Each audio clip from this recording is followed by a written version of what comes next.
नमस्कार, मैं विनोद कुमार शर्मा धर्मवाणी में आपका स्वागत करता हूं, अभिनंदन करता हूं। भाई और बहनों, पिछले श्लोकों में आपने जाना कि कर्म करने का तेरा अधिकार है, किंतु उसके फलों में तेरा अधिकार नहीं है। तू कर्म फलों का कारण मत बन और तू निष्क्रिय भी मत बन। तू आसक्ति को त्याग कर सिद्धि और असिद्धि में, कर्म की सफलता और असफलता में समान बुद्धि होकर अपने कर्तव्य कर्मों को कर। यही समत्व योग है। अगले श्लोक संख्या 49वां इस प्रकार है। दूरेण ह्यवरम कर्मम बुद्धि योगाद धनंजय बुद्धो शरणम मनुष्य कृपणा फल हेतव। जिसका अर्थ है बुद्धि योग यानी समता योग की अपेक्षा सकाम कर्म अत्यंत निकृष्ट है, अतः उससे दूर रहकर बुद्धि योग यानी समता योग का ही आश्रय ले, क्योंकि फल का हेतु बनने वाले अत्यंत कृपण है, कंजूस है। यहाँ भगवान अर्जुन को समबुद्धि से युक्त होकर कर्म करने की सलाह दे रहे हैं, क्योंकि सकाम कर्म करने की अपेक्षा निष्काम कर्म करना संभाव से कर्म करना अधिक श्रेष्ठ है। सकाम कर्म करने वालों को यहाँ भगवान ने अत्यंत कृपण कहा है।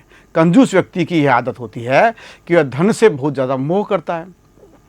वह धन का न तो दान करता है न उसका भोग करता है, वह सिर्फ संग्रह करने में ही विश्वास करता है। ऐसे में कृपण मनुष्य का कर्म करना न करना एक समान है, क्योंकि उसका कर्म किसी के काम नहीं आया। उसी तरह सकाम कर्म में व्यक्ति अपने स्वार्थ के लिए ही कर्म करता है। उसके कर्मों से इस संसार को और स्वयं को भी कोई फायदा नहीं है, क्योंकि उसने जो भोग के लिए कर्म किए हैं वह तो एक दिन नष्ट होने वाले हैं। किंतु निष्काम भाव से कर्म करने से ना तो व्यक्ति खुद चिंता में पड़ता है, ना दूसरों के लिए किसी प्रकार का नुकसान करता है, और उसके कर्मों का नष्ट होना भी नहीं पाया जाता है। इसलिए वे श्रेष्ठ हैं। इसमें यह भाव दिखलाया है कि मनुष्य के कर्मों में और उसके फलों में ममता, आसक्ति और कामना करके कर्म फल प्राप्ति के कारण बन जाते हैं। वे दीन हैं और दया के पात्र हैं। तुमको वैसा नहीं बनना चाहिए। 50वें श्लोक में भगवान कह रहे हैं कि बुद्धिर्युक्तो जहाति उभे सुकृत दुष्कृते तस्माद् योगाय युजस्य योग कर्मसु कौशलम। यानी कि समबुद्धि युक्त कर्म करने से मनुष्य पाप और पुण्य को इसी लोक में छोड़ देता है। इसलिए तू समत्व रूपी योग में लग जा। यही समत्व रूपी योग ही कर्मों की कुशलता है, अर्थात कर्म बंधन से छूटने का उपाय है। इसमें यह भाव दिखलाया है कि जन्म जन्मांतर में और इस जन्म में किए हुए जितने भी पुण्य कर्म और पाप कर्म संस्कार रूप में अंतकर्म में संचित रहते हैं, उन समस्त कर्मों को समबुद्धि युक्त कर्म योगी इसी लोक में त्याग देता है, अर्थात वह इस वर्तमान जन्म में ही समस्त कर्मों से मुक्त हो जाता है। उनका उन कर्मों से कुछ भी संबंध नहीं रहता है। इसलिए उसके कर्म पुनर्जन्म फल नहीं दे सकते, क्योंकि निस्वार्थ भाव से केवल लोक हितार्थ किए हुए कर्मों से उसके समस्त कर्म विलीन हो जाते हैं। इसी प्रकार उसके क्रियामाण पुण्य और पाप का भी त्याग हो जाता है। इसलिए समबुद्धि से युक्त हुआ योगी जीवन मुक्त हो जाता है। तुम्हें भी वैसा ही बनना चाहिए। कर्म स्वाभाविक ही मनुष्य को बंधन में डालने वाले होते हैं, और बिना कर्म किए कोई भी मनुष्य रह नहीं सकता। कुछ ना कुछ तो उसे करना ही पड़ता है। ऐसी परिस्थिति में कर्मों से छूटने की सबसे अच्छी युक्ति समत्व योग है। इस समबुद्धि से युक्त होकर कर्म करने वाला मनुष्य इसके बंधन में नहीं आता है। इसलिए समत्व कर्मों में योग ही कुशलता है।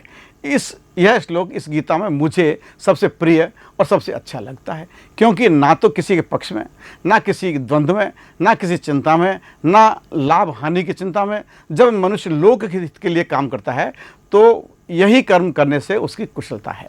इन्हीं कर्मों से जुड़ने में उसकी कुशलता है। यही गीता का असली सूत्र है। श्री रामचरितमानस में विषम बुद्धि और समबुद्धि दोनों से युक्त चरित्रों का वर्णन है। जो लोग विषम बुद्धि से कर्म करते हैं उनकी वजह से दूसरे लोग भी परेशान थे, और उनका स्वयं का भी नतीजा नाशवान ही रहा।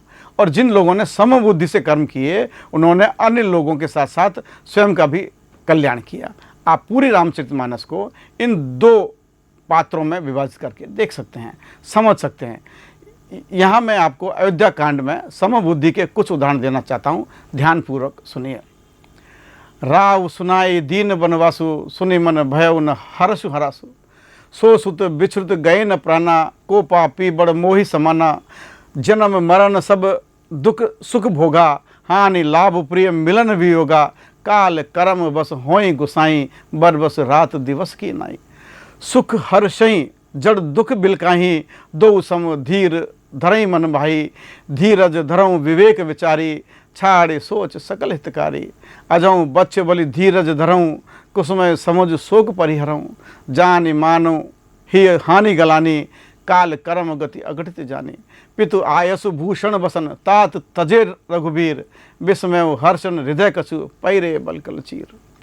मुख प्रसन्न मन रंगन रोषु, सब कर सब विधि करि परतोषु, चले विपिल सुनि संग सिय संग लागी, रैन राम चरण अनुरागी। जिसका अर्थ है कि मैंने राजा होने की बात सुनाकर फिर वनवास दे दिया।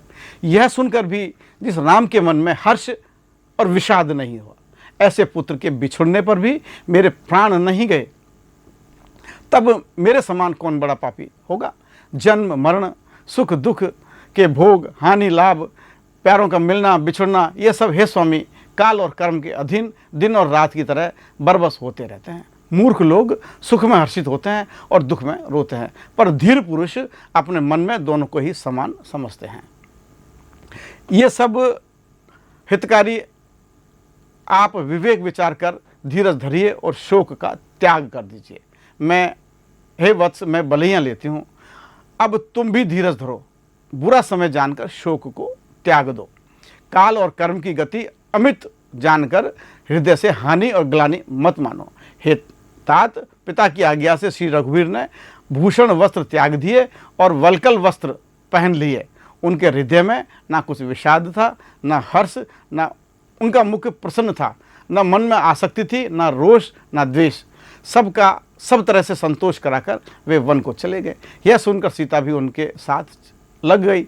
श्री राम जी के चरणों की अनुरागिणी वे किसी भी तरह ना रुकी। यह उदाहरण अयोध्या कांड में दशरथ जी और वशिष्ठ जी एवं कौशल्या जी और भरत जी के संवाद से लिए गए हैं।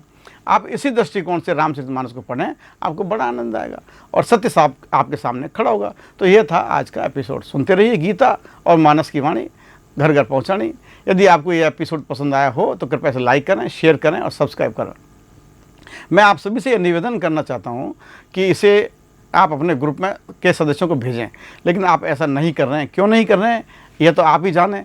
मेरा तो यही निवेदन है कि भगवान की वाणी और उनके चरित्र लोगों को भेजते रहें, यही आपका धर्म है। जय श्री राम, जय श्री राम। मिलते हैं अगले एपिसोड में।